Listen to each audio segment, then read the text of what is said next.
In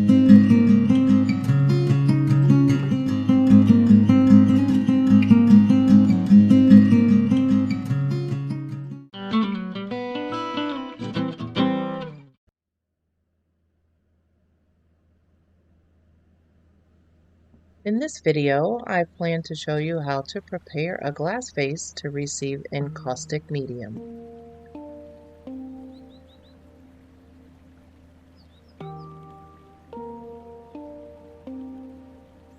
Be sure to clean the glass of any stickers or paper that might be on the vase.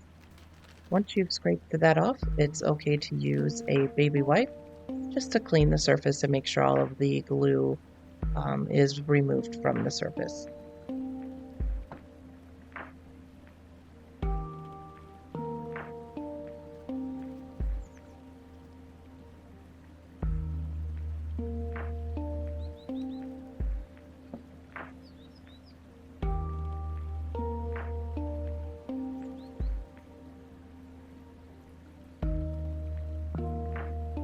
This glass had some stubborn adhesive that I had to work a little extra hard to remove from the surface of the glass.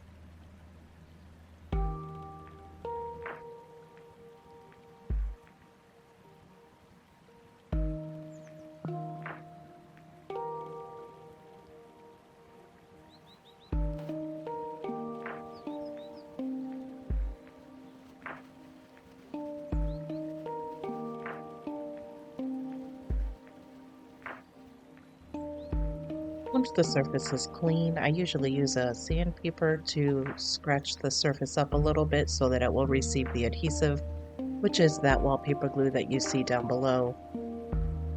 Any grit will work. I usually use whatever my husband happens to have left over here at the house.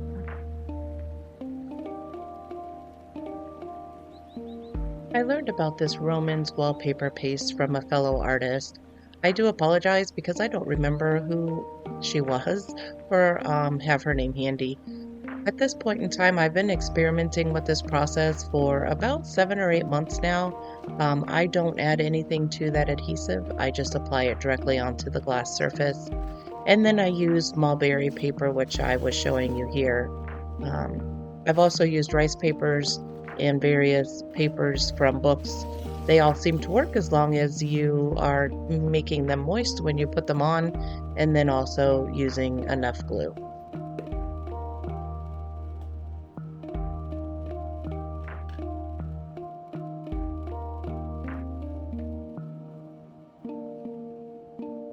I do usually spray the pieces of paper with a little bit of water just to make them a little damp. This helps them to be a little more pliable because you don't want to get any air bubbles underneath the paper, and also it does help with the adhesive to make sure that it has a good bond.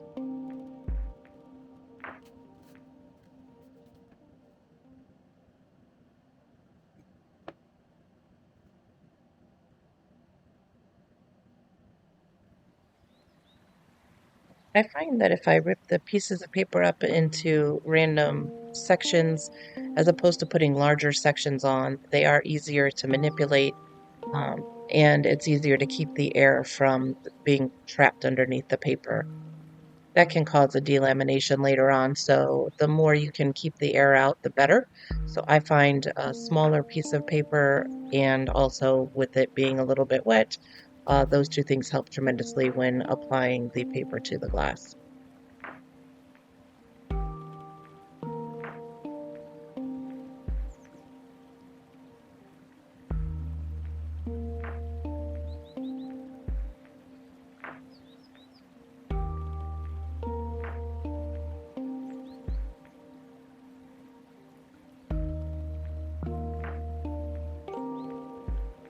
You probably noticed I did speed this section up a little bit, as I'm sure it can be a little bit boring to watch me just repeat the same thing over and over. But that's what you have to do until you cover all of the areas of the glass that you want covered.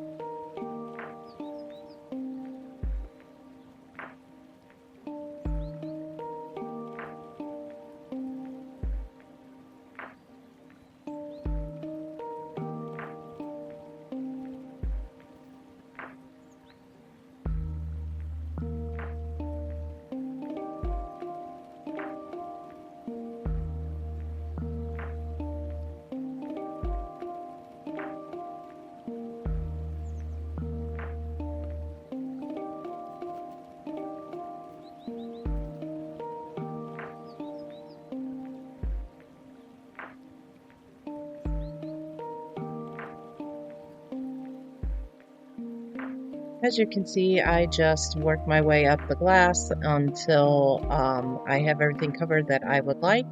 Sometimes the paper overlaps in some areas, and that can make a cool effect later with the opacity of the work.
Well, as you can see, I just about have this one covered. That's about all there is to it. You need to let this dry thoroughly. I usually let it dry at least overnight, and then it is ready for the encaustic to be applied. If you stay tuned, I'll have another video and show you a dried base that I have already prepared where I go ahead and apply the encaustic and create a piece of art. Thank you for watching. Be sure to give me a like and a subscribe.